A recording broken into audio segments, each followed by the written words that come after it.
Hello नमस्कार दोस्तों, 31 मई को एक और धमाकेदार एसएमई आईपीओ ओपन होने जा रहा है टीवीआई कॉर्न लिमिटेड का। तो देखेंगे हम कंपनी के काम के बारे में, उसके बाद देखेंगे आईपीओ डिटेल, कंपनी के फाइनेंशियल कैसे हैं, ग्रे मार्केट डिमांड कैसी चल रही है, और अंत में बताएंगे अपना व्यू कि इस एसएमई आईपीओ में अप्लाई करना है जिसको अवॉइड करना। तो सबसे पहले देख ले रहे हैं हम कंपनी के काम के बारे में। तो टीवीआई कॉर्न लिमिटेड की स्थापना 2000 में हुई थी और कंपनी कॉर्न मिल ग्रेड्स का मैन्युफैक्चर करती है और साथ साथ में इसको एक्सपोर्ट भी करती है। कंपनी की मैन्युफैक्चरिंग यूनिट महाराष्ट्र में स्थित है और कंपनी के प्रोडक्ट पोर्टफोलियो में देख लिया जाए तो फ्री कॉर्न ग्रिट्स है एंड कॉर्न फ्लैक्स है, stone free broken mine's and corn flour और टर्मेरिक फिंगर। तो इन चीज़ों का कंपनी मैन्युफैक्चर और एक्सपोर्ट करती है। कंपनी इंडिया के साथ साथ में अन्य कई देशों में भी अपने माल को एक्सपोर्ट करती है, जैसे Dubai, Oman, Jordan, south Africa और वियतनाम। दिसंबर 2023 तक देख लिया जाए तो कंपनी में 48 एम्प्लॉय काम कर रहे थे। तो कंपनी का काम तो आपको समझ में आ गया होगा। चलिए अब देख ले रहे हैं आईपीओ की डिटेल के बारे में। आईपीओ 31 मई को ओपन होने जा रहा है और 4 जून तक ये ओपन रहेगा। प्राइस बैंड देख ले रहे हैं तो 90 रुपये से 94 रुपये पर शेयर का प्राइस बैंड रखा गया है। और जब भी हम आईपीओ सेमी आईपीओ अप्लाई करते हैं तो हायर प्राइस बैंड पर ही अप्लाई करते हैं, अर्थात आपको 94 रुपये प्राइस बैंड भर कर ही सेमी आईपीओ का अप्लाई करना। लॉट साइज 1200 शेयरों का रखा गया है। टोटल यूज साइज 44.94 करोड़ का रखा गया, जिसके तहत जो पूरे पूरे फ्रेशेस अर्थात नए शेयर जारी कर रही है। अलॉटमेंट 5 जून को पता चल जाएगा और यदि आपका अलॉट नहीं होता है तो 6 जून तक आपके पैसे रिफंड वापस आपके अकाउंट में आ जाएंगे। लिस्टिंग रेट 7 जून रखी गई है। रिजर्वेशन में देखे ले रहे हैं तो रिटेल भाइयों के लिए क्यूआईबी के लिए 50% का रिजर्वेशन रखा गया, रिटेल भाइयों के लिए 35% का, और जो चेन्नई कैटेगरी में अप्लाई करना चाहते हैं उनके लिए 15% का रिजर्वेशन रखा गया है। रिटेल कैटेगरी में यदि आप 1 लॉट अप्लाई करेंगे तो आपको 1,12,800 रुपये खर्च करने पड़ेंगे और रिटेल कैटेगरी में मैक्सिमम 1 ही लॉट अप्लाई किया जा सकता है।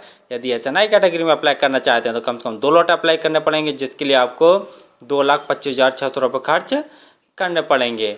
आईपीओ आने के पहले जो उनकी प्रोमोटर होल्डिंग थी वह 76.65% थी। आईपीओ आने के बाद इनकी प्रोमोटर होल्डिंग 57.71% जैसी बचेगी। आरओई 18.84%, आरओसी 18.65%, यानी आरओई आरओसी देखते हैं तो ठीक ठाक है। डेब्ट टू इक्विटी 0.43, 1 से कम ये भी सही है। पीई 18.33 है। पीई वाइज देख लिया जाए तो ठीक ठाक वैल्यूएशन पर ये अपने आईपीओ को लेके आए हैं।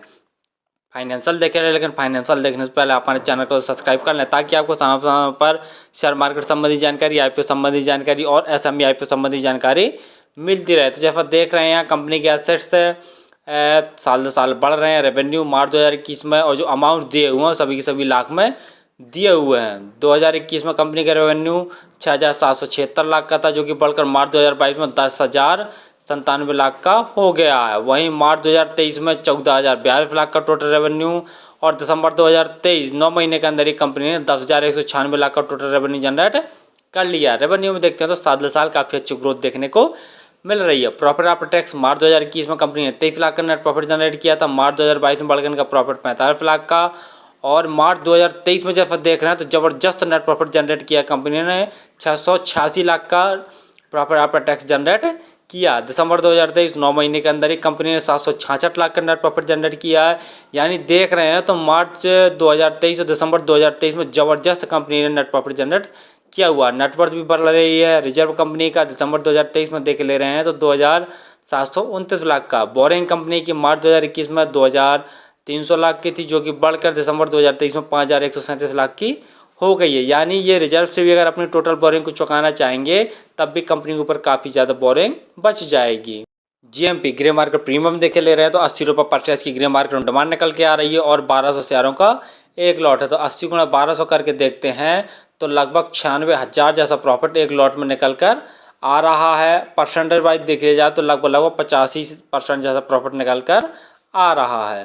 फाइनली हमने देखा कि कंपनी कॉर्न मील ग्रिट्स का मैन्युफैक्चर करती है और साथ साथ में यह है corn flakes and turmeric finger और कॉर्न फ्लोर। तो इन चीज़ों का कंपनी मैन्युफैक्चर करती है और जैसा बता ही चुके हैं कि इंडिया के साथ साथ में देश से बाहर भी अपने माल को एक्सपोर्ट करती है। Dubai, Oman, Jordan, south Africa और वियतनाम जैसे देशों में। तो कंपनी का काम तो ठीक ठाक है और सदाबहार वाला। दूसरा देखे ले रहे कंपनी के फाइनेंशियल, तो फाइनेंशियल भी बहुत दमदार है। साल दर साल इनके रेवेन्यू में ग्रोथ देखने को मिल रहा है। प्रॉफिट आफ्टर टैक्स में तो ज़बरदस्त चाल देखने को मिल रहा है। लेकिन नेगेटिव पॉइंट वाली बात यहाँ पर है कंपनी के ऊपर बोरिंग थोड़ा सा ज़्यादा हैं। पी वाइज भी देख लिया जाए तो ठीक ठाक वैल्यूएशन पर अपने IPO को लेके आए हैं, जिसके कारण ग्रे मार्केट में ज़बरदस्त डिमांड निकल कर आ रही है। लगभग एक लॉट में 96,000 जैसा प्रॉफिट निकल कर आ रहा है। तो फिलहाल तो मैं इस SME IPO में अप्लाई करूंगा और मेरे पास 3-4 आइडिया तो सभी आइडियों से अप्लाई करूंगा।